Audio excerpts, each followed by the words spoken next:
Hi guys, welcome back to my channel, We're the Gnomes Live. This is Sharon Oyella, and today I'm going to show you how I made these teeny tiny little stick pin dolls. These are great for your miniature scenes. They fit inside walnuts. They also fit inside acorns. You can make them little mushroom caps or leave them without the mushroom cap. You can keep the stick pin cut up a little bit shorter and use it for posing, or you can just cut that pin right off and have a freestanding doll. In my last video I had worked on this walnut here in that stand, and I had promised to make a character that would be small enough to fit in the walnut. So what I first made was this little old lady, and she's got gray hair. So there's no difference except for I used gray yarn to make her hair. So I thought I'd just throw in a little bit of flair there and add a mushroom hat, but they are removable. So it's up to you if you want the mushroom hat or not. So they do fit inside the walnut, and by happy chance, they also fit inside an acorn, and I'll talk more about this acorn at the end of the video. If you're interested in seeing how I did this walnut here, you can look for the link in the pinned comment below. For now, we're going to get started on these little mushroom dolls. Before we get started, I'm going to do a quick reveal here of a little book that I just ordered off a good friend of mine, Denessa Wilson. This is a book that she wrote and illustrated herself, and I'm absolutely in love with it. She's a great illustrator, great storyteller, creative artist extraordinaire.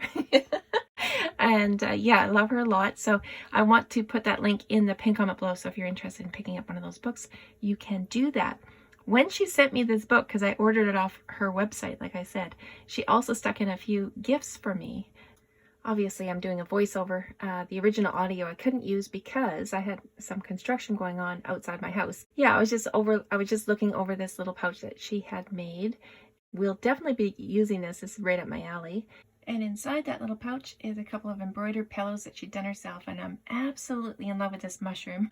It's my current pin cushion. It's going to sit on my desk permanently, and I used it throughout this video actually.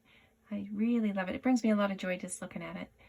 And also this embroidered dragon, which is small enough, this pillow is small enough to live in my gnome home. So that's where it's going to be from now on.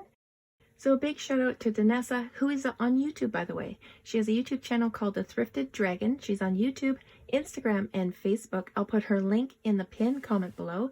Check out her videos. They are so fun to watch. She's very creative, and she uses pretty easy to find items. So yeah, all my love, Denessa. Thank you, thank you, thank you.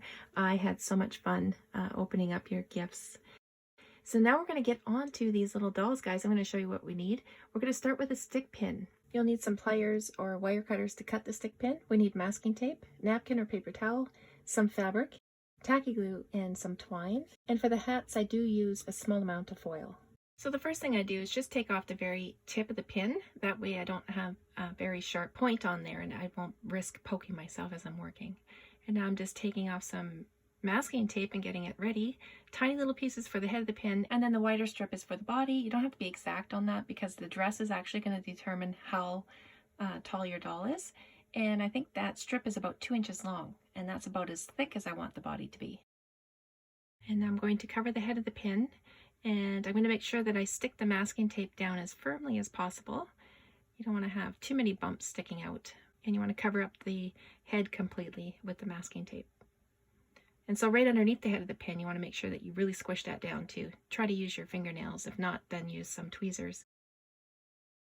And now the piece for the body, and you want to make sure that you're pulling this pretty tight, that when you first start off that you kind of pinch it along the sides so it will stick, and then you can just roll it between your fingers. So there you go. That's about as thick as I get with that masking tape for the body. Now I'm going to use my tweezers. I'm just going to make sure I get all the different little bumps and everything smoothed out. And the body's about a 1/2 inch. Body to the top of the head is about a 1/2 inch long. Now I'm going to break up some paper towel. I'm going to take the layer off. This is a 2-ply paper towel. I'm taking one layer off, and I'm going to break down tiny little pieces. Tiny little pieces are going to be easier to work with.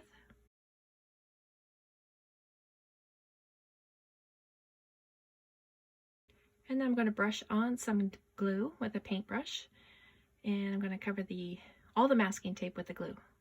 And then I'm going to stick on a little piece of paper towel, and then I'll brush the glue over top of that to get it all stuck down.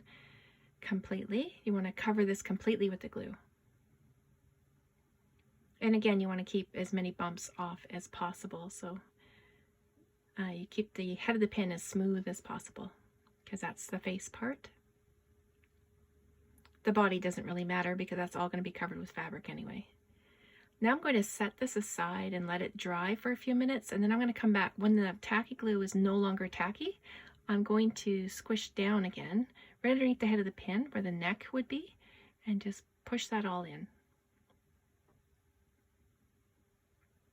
And this is going to be the arms, so I'm cutting off a piece of twine, and I'm going to just take the layers off, get down to one layer right there, and I'm going to cover this completely in the tacky glue. I'm going to roll it all over with my fingers and twist that twine as I go, just to make sure I get the tacky glue completely covering the twine. And these are the arms. And you see this is a long piece to start with. I'm going to cut it down after, but longer is just easier to work with. So I'm really pushing it into the back there, right underneath the head of the pin, just a little space between the head of the pin and the back. So when this is dry, I've set it underneath the fan, and now it's almost completely dry. I want to cut those arms down to the same length as the body. Don't go any shorter than that, because it just gets too difficult when you're putting the fabric on. The hands will disappear. So you want to have those arms as long as the body. So I'm just showing you here, this is as long as the body is. Then I brush some extra tacky glue on the back over the twine and stick it under the fan again.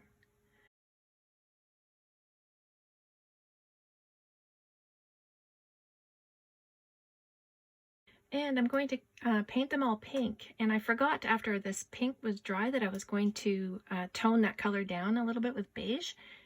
And I forgot about that, so I put the dresses on and then I toned them down, and you'll see that coming up. But before you put the dresses on, you want to make sure that you tone down that pink if you do the same way I did. And the dresses, I found the easiest way to do it was just cut a square piece of fabric about 1.5 inches long. So all sides are about 1.5 inches, and then I'm just going to cut a circle out of that square. You don't have to be exact, you can go a little bit smaller than that as well. And to make the head hole, I'm going to fold the circle in half, and I'm going to fold it in half again. And I'm going to cut the very tip of that point off. Not very much, just the very tip. And this is where the head will go through. That way we got right in the center of the circle as well. If you have fabric that is easily fraying and it's hard to work with, then just brush tacky glue around the edges and around the head opening. If the fabric is okay to work with, then don't bother doing this. This is not necessary. But I'm just showing you how to fix a problem if it arises. And then you just let that tacky glue dry. And once it's dry, all the edges are nice and firm. Still workable, but firm. I'll show you here. Just kind of flick it there with my finger. Yeah, it's all dry now, and that would be easy to work with. But this one here that I'm working with, I did not put any tacky glue on. You can see it will fray, but once I get the glue on here, I won't have to worry about that, because we are going to use glue to style the dress. But first we're going to make the arm sleeves. So I just open up the doll so the arms are straight out opposite of each other, and then I fold the fabric right to this shoulder. And then with a needle and thread, I'm going to sew right underneath that arm to keep that sleeve closed. Only takes like 3 or 4 stitches, going back and forth.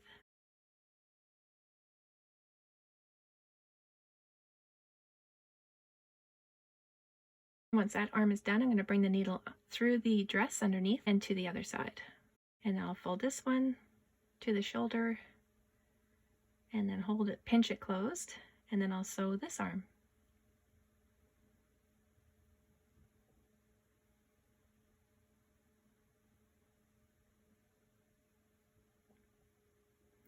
Once I'm done that, then I'll knot it off here in the back. Doesn't matter where, just knot it close off to your stitches, and then bring the needle through underneath and cut it free. And this part isn't necessary either. I did trim up the back of the dress to match the front, the length. I could have left it. And now we're going to fold up the very bottom of the dress. And how much you fold is going to determine how tall your doll is. So I'm folding quite a bit here. You'll see I didn't measure it, but you'll get the hang of it once you see what I'm doing here. And I'll show you the difference in the height of dolls. Look, the one on the right, so short, and that's just because I folded up that dress quite a bit. And the other one, I didn't fold the dress at all. So where I folded it, I'm going to put glue again, because we need glue to style this dress. Okay, and the hole underneath of the dress has been painted with glue. And now I'm going to use my tweezers and fingers to pleat the front of the dress, make little pleats in the front, and style the dress. Once that glue is dry, this dress is like rock hard. And it'll stay in the position that you put it in as it's drying. So make sure before you set it aside to dry that you're happy with how it looks. And it doesn't take much here. A couple little squeezes here and there. And I'm going to style the arms a little bit, just squeezing them with my tweezers, pushing them back so they're kind of like a little bit more styled than they were. A couple more squeezes here and there. And there we go. So cute. Super easy. And now I can just set her aside and dry. All right, my friends, I am popping in with a quick disclaimer here because I am giving you some measurements to work with. And these are measurements that you can play around with. You don't have to be exact, but just keep in mind that the length of your doll or the height of your doll will be determined by how much you roll up that dress or how big a circle you make of that dress, right? So I've made a teeny tiny one here. She's made the exact same way I made this one, but I rolled her dress up quite a bit. And I believe I did trim up some as well. So yeah, you just have to keep an eye on that depending on what you want to work with here. If you want to stick it into an acorn, not all acorns are the same. I'm just working with what I've got in front of me here. My kids have collected me some acorns, but you know, not all of them are the same. There's different acorns out there, so you just have to keep that in mind. If you're working for a specific acorn, you'll have to keep an eye on the size that you're making. But these dolls here, with the measurements that I have given you in this video, they will all fit into a regular sized walnut. These walnuts are the ones that you get in bags at grocery stores. So I believe they're called English walnuts. I could be wrong, but your regular bagged walnuts.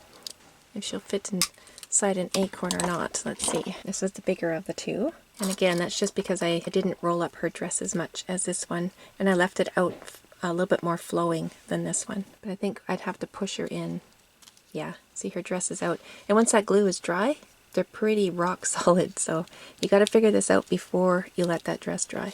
Oh, she will fit in there. She's the bigger of the two, and she still will fit in there. But if you're working with walnuts, like I said, no issues at all. And here I am now toning down that pink heads that I should have done before I put the dresses on. I'm just going to brush the back to make sure I don't have too much beige on my feather brush, because I just want to just gently like dry brush that beige on just to tone down the pink. And when the dress is dry and there's no chance of you squishing it out of shape, then you can add the hair. So I've let those dolls dry. Actually, they've sat overnight. They don't have to sit overnight, but that's what I've done. And now I'm using twine for hair. You can use anything like yarn or string. I'm using twine and I'm unrolling it so it will be like hair strands. And then I'll put some glue on the very end of one side. You can put it right across the middle of the head and go right across the middle, but I decided that I preferred the one side first and then the other side, so there's like a natural part down the center. But you can do it either way. So here I am doing the other side. So I got the two sides done on the top, and now I'm just doing the back, and I used smaller sections for the back. And then I just set it down and let it dry a little bit, like say 20 minutes or so. And once that's done, then I come back and I can push it all down. And I found that the twine will stay down without any additional glue. But if you need some glue, just use like a paintbrush and put a couple dots in the back there and push the hair down into the glue and leave it. And then you can trim it up as you wish. All right, so let's make some hats, and you can make these any size. You can make them as thick as you want or as thin as you want. I'm going to fold this over at 1 inch. So I'm going to have 1 inch fold fold it once. I'm just measuring there, so I'm going to break off the excess. And now I'm going to fold this over at 1 inch. And in the end, I'll have 1 inch square. I'm just going to fold it down. And again, you can make this thicker if you want to. I'm cutting off the excess, and now I have 1 inch square, and I'm going to make this into a circle, just like we did for the dress. So all those pieces of foil are now going to be loose, and they're going to be, sliding, so just hang on to them. And I'm going to shape it around using my thumbnail. I'm going to push around the edge and push into my thumbnail, kind of shaping the edges. I want to get this circle down to about 1/2 inch. You don't have to be exact, of course. There we go, we got it down to about 1/2 inch there. And now I'm going to cover this with masking tape. So what I do is just break off a piece. I'm going to set this right in the center, and I'm going to cut around it, leaving enough on the outside that I can fold up and over. So I get all the sides there.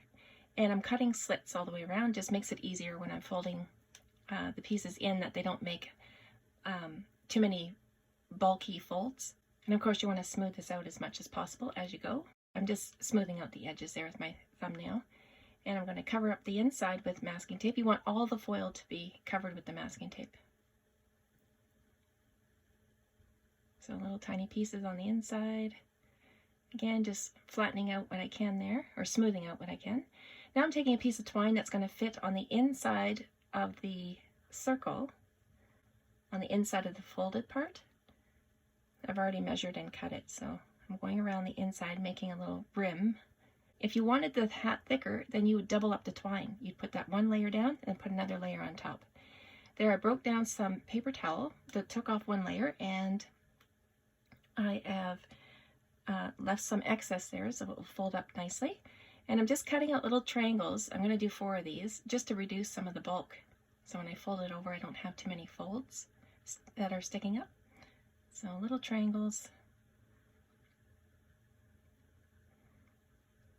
And now I'm going to paint the glue on top of the hat and put the paper towel on top, and then I can turn it over without putting any glue on anything else. Turn it over, and I'll put glue around the rim and the inside there. And then I'll fold the pieces over and then paint the glue on top of the folded pieces. So the paper towel is completely covered with the glue. Trying to smooth it out as much as I can as I go.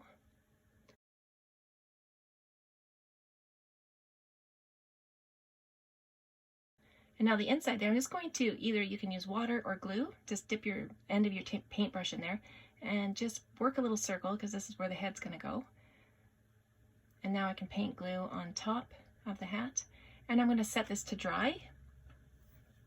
I have a little fan beside me, so I set it under the fan. There we go. When it's not tacky anymore, you can pick it up and smooth out what you need to. And again, I'm just shaping it out with the back of my paintbrush. Like I put the paintbrush in that circle there, and I kind of push down on it, kind of make the hat a little bit more rounder. And now I'm setting it to dry again.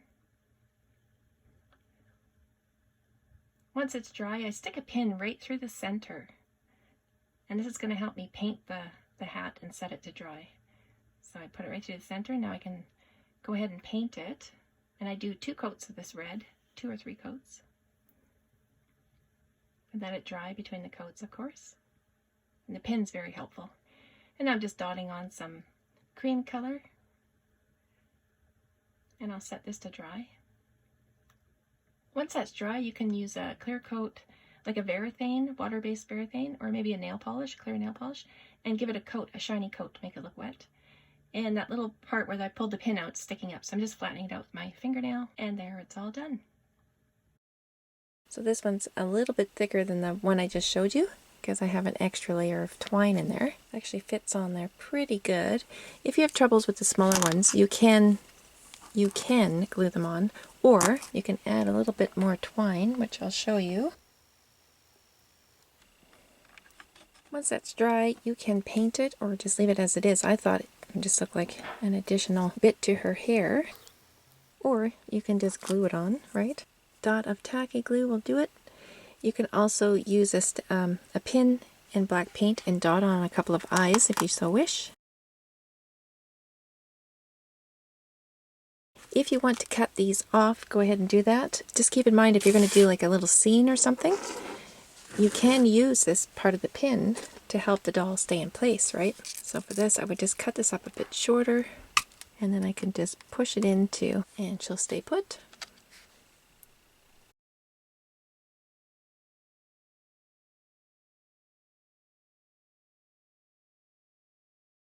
Alright, for this acorn, guys, I can do another video and show you a little bit of what I've learned about working with acorns. I'm not an expert, but I did find there was a few things that I could pass along to you to make your life a little bit easier.